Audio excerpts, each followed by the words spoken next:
Right now, we move on. It's time for the Berkshire Edge on Air. You can find the Berkshire Edge at theberkshireedge.com, where they are just loaded with stories about the South County area and surrounding areas. And we're joined by David and Marcy every Wednesday live. Good morning, you two. But I can talk for a minute. Okay. Marcy's on the way to the phone. No, she is on the phone with her doctor right now, so she will be off in a second. Well, that's okay. Well, we can kick it off with you. Okay. Okay, why not, That'd be good. Yeah. We'll start off with story number one, and a new director of the Great Barrington Libraries. Yes, that's right, Samara Klein. She's the daughter.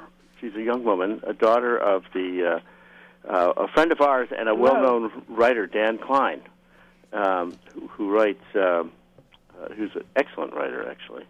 And hello, I'm here. There's Marcy. Hello. Hello. Anyway, hello. So Samara takes over it's appropriate, that her dad is a really a well-known writer. She grew up with books. She grew up. That's right. Her mother was a writer. Her father's a writer. She said she grew up with books, and she grew up going to the library. So she's and going to this library. Yes. Yes. So this is perfect that she is the new library director. Yeah. In fact, it couldn't be more perfect. Yes, right. So we're very excited. A young woman who is really smart, and anyways, it's terrific. Now, when you say director of the Great Barrington Libraries, so there's one director overall of all the libraries? Yes, that's right.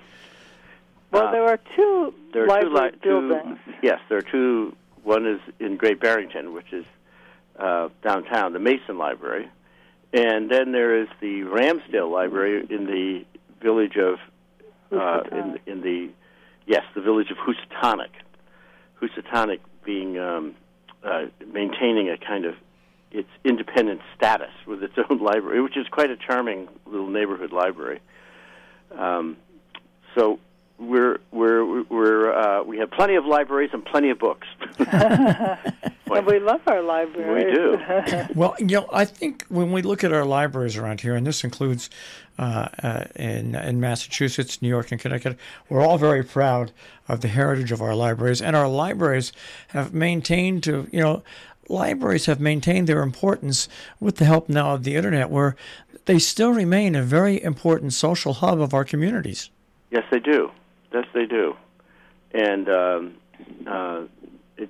it's great that Samara, who's is a young woman, and she'll be bringing, I think, to the library lots of new ideas too. We'll see what because kind libraries are really under siege at the moment. I maybe not so much in Great Barrington, but I went to a talk about censorship recently at the Stockbridge Library, and librarians all across the country have been under siege because people want to take certain books off the shelves that they think are dangerous, either for adults or children. Meanwhile, they want to put dangerous books in the library. Well, that's an interesting topic because all of our libraries, we spoke, there's an event coming up at the Hotchkiss Library in Sharon where, once again, it's about children's books, but also in this day and age, where when I was younger, banning books and burning books was something when I was very young. We moved away from that in this country to more open thought. And now it encompasses everything from children's books on up, where there's questions unnecessarily, I think, being heaved upon educators and librarians. Well, yes, we do feel that way. But apparently people in other parts of this country don't. I mean, they find that new ideas are dangerous. Well, the funny thing, it's not ideas that they disagree with are dangerous. And not necessarily new ideas. Ideas that, when you look back into your history, whether you're a country, whether you're a town, whether you're and whatever, you look back into it and you see what was done, what happened in it, and you learn from it and you grow from it. That's why we're in such a precarious time here, and we're lucky around here. I think all our libraries are safe, and they'll be able to do what they do. But that's because we happen to be in a special area. Right. Yep. New England has. Yes, that's right. I think New England is kind of special in terms of the rest of the country. You know, we're a little bit more traditional, you might say. That's exactly right. Well, you know, we talked about Great Barrington Libraries, and you mentioned about Housatonic. Well, Housatonic is known for other things other than libraries. We're about to go on to our next article about the Housatonic Water Works, but in that same article, which talks about the select board, there's a little note that at its last meeting, the library, the select board approved a one day beer and wine license to the library trustees so they can have a welcome party on October 7th for Samara Klein. So their new director. So that's very nice. Otherwise, we'll go on to this next article about... Which is also about Housatonic. Housatonic, right. Well, they won't be serving any of the water at the... They won't be serving any of the water. I'm sorry. This is interesting because this is really... I mean, you know, we've talked many times together about the Housatonic Water Works, and suddenly we had a big demonstration. I mean, so now it's getting much more organized, and there was a big demonstration downtown about Housatonic needs clean and safe water. There are lots of people with signs. We should point out that Housatonic is a village within the town of Great Barrington. Right. It maintains its identity very fiercely, and one of its central entities is this Housatonic private water system.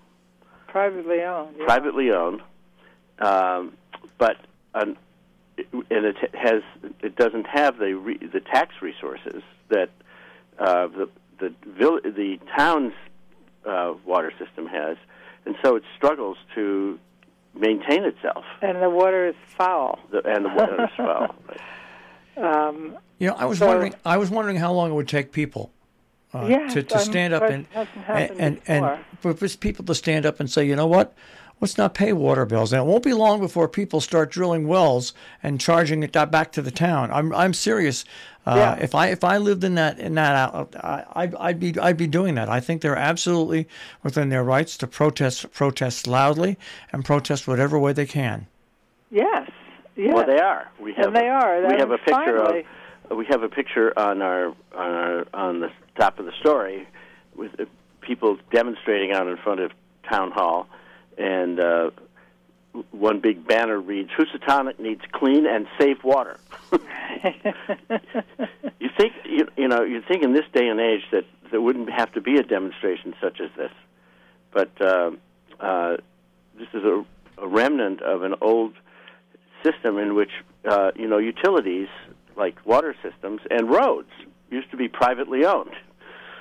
Right. And the Housatonic water system is. Water Works is a remnant of those days. I love it. It's called Housatonic Water Works. It reminds me of Monopoly. Yeah, yes. The Water Works. You can buy the Water Works. Well, what's interesting about this is it all sits here like this, but God forbid something happens where something in that water system causes somebody to get sick and die. Right. Then you're looking back at what happened in Detroit. Then you're looking at people being responsible. So sooner or later, the state has to get together with the town to solve this problem, because it is absolutely unbelievable in this day and age that it's allowed to drag on. Well, you see, the town of Great Barrington, the greater town, has wonderful water, and it's only this little insular village that has its own private water system, which the owner has been like a dog in the manger holding on to. And I think finally it's going to, I think this is going to come to a head, and he's going to have to give it up. But we'll have several more stories about this in the coming weeks, I'm sure. Oh yeah, and it can only get more and more involved by the public being involved. That's what we're hopefully we'll finally tip the angle on this. Let's move on to Sandersfield, because they've been designated now. They've got a national designation. They do. Yes. They are. They've been designated as a National Historic District. There's a village within the town called New Boston, and it's been listed. It's approved for listing on the National Register of Historic Sites. It still has, according to the declaration. It still retains considerable architectural fabric from the mid-18th century to about 1880, including Federal, Greek Revival, and Gothic Revival styles. And as farms were established throughout Sandersfield, New Boston in the 19th century became the town's commercial center. And it had 3 general stores. It did. Ooh. And that's like a shopping mall, right, in those days. Several mills, 3 general stores, several mills, and a variety of shops. And in the 1930s, it was a place for skiing. People flocked there to see professional jumpers perform at Suicide Hill in the heart of the district. Anyway. So, and now the New Boston Inn has a restaurant and tavern that offers hospitality to this day. So, well, we talk about things like this and we laugh a little bit, but when you think about this, think about the black history, black Americans. Think about in Salisbury, where they can carry on the tradition of ski jumping to this day. You think about West Cornwall, a tiny little town, one of the smallest towns in Connecticut. At one point, had its own butcher shop, had its own village market, you think about the way it used to be, and this goes back to what we were talking about learning from our past. These are all things that we live with, that we cherish. Right. Yeah. Yes. Oh, it is. And give character to our communities. Well, and and it really is very nice to preserve. I mean, to have when I read this little paragraph about the 2 general stores and this, and the farms around, and it makes me think about what this life was like there, what this town was like. There were farmers, and just like in the movies, they would probably come into town every once in a while to stock up at the general store and to see people. And by preserving these buildings, you get a sense of how people lived in those days, which is, I find very intriguing. It is. It's like when every 4 years, the national ski jumping, the juniors come to our area, and the first year they came, they let what ski jumping. Well, every town around here had a ski jump. Right. Back then, every town had multiple general stores and places where people gathered and talked and protested and did all this. I mean, that's part of the history that's entwined with us that people who move here should find out about and learn about. Yes, and it was before radio and television and internet. Where people had to come together to communicate. And they still do. I know of some villages in Vermont where they meet at the general store. Yeah. And they called. I know one town that I lived in Arlington, Vermont. The people would come to the general store in the morning, and they called themselves Knights of the Round Table. Yeah, that's right. And they met and they would, discuss the day's events. Yeah. And chew over what was going on in the town. Yep, Absolutely. And Right. it's a wonderful tradition, actually. Part of our heritage. We're going to move on here because a candlelight vigil was held in front of the South County Recovery Center. Oh, yeah.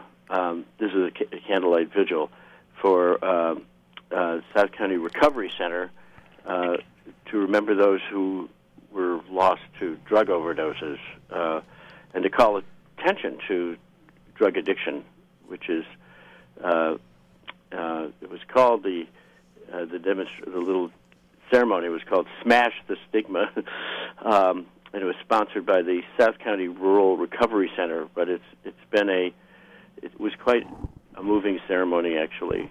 South County Recovery Center. I don't Yes. think it's rural. Is it rural? South County The Rural Recovery Center. Yeah. Oh, is it? Yeah, and so it's in any case, it was a moving ceremony to just remind people of the scourge of drug addiction. Mm.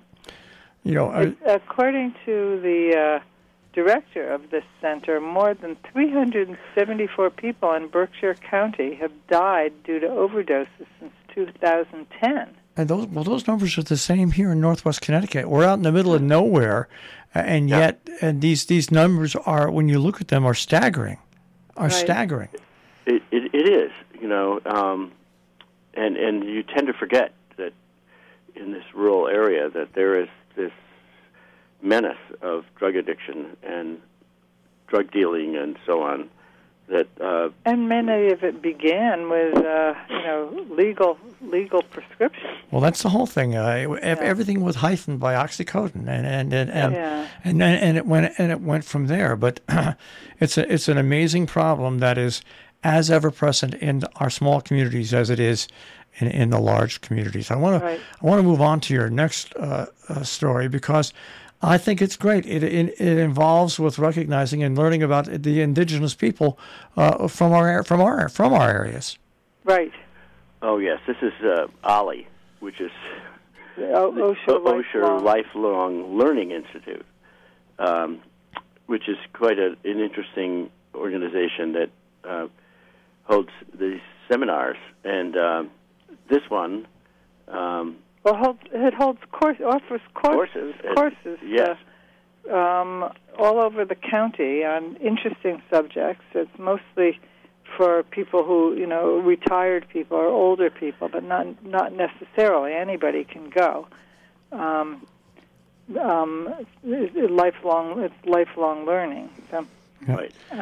This one was on indigenous peoples of the Northeast.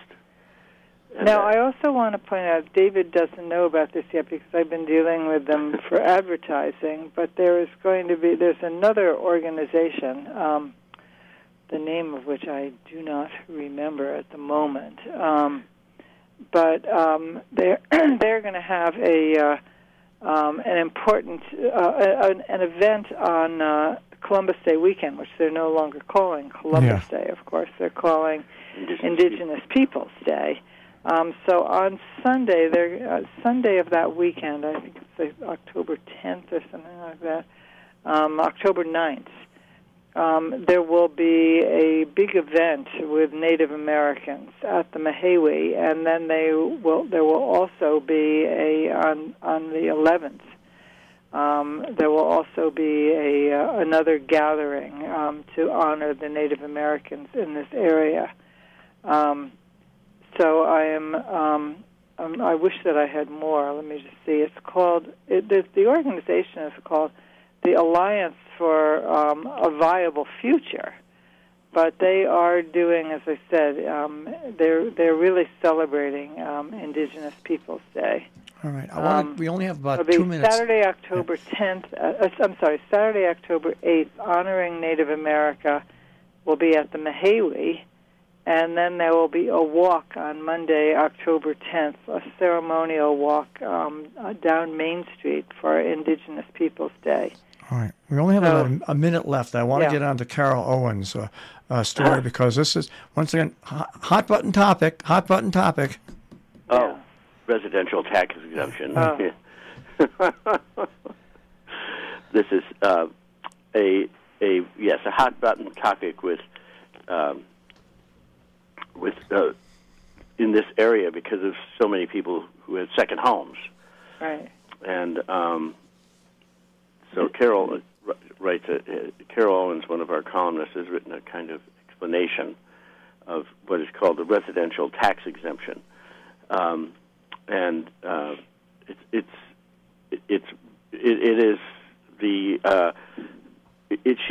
she's actually pointing out something that is a social phenomenon in this area where so many people have second homes here. And what is that? What? Well, the town of Stockbridge is discussing the possibility of lowering taxes for full-time residents and raising taxes for second homeowners.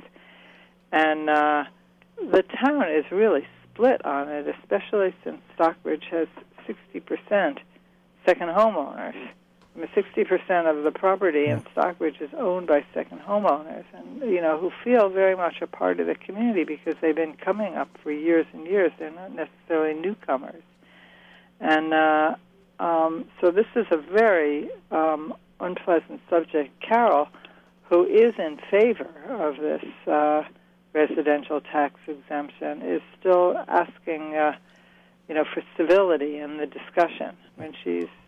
She is talking about the fact that she doesn't want this to tear up the town. Yeah. Well, what they're going through now, every town is going to be going through in our area.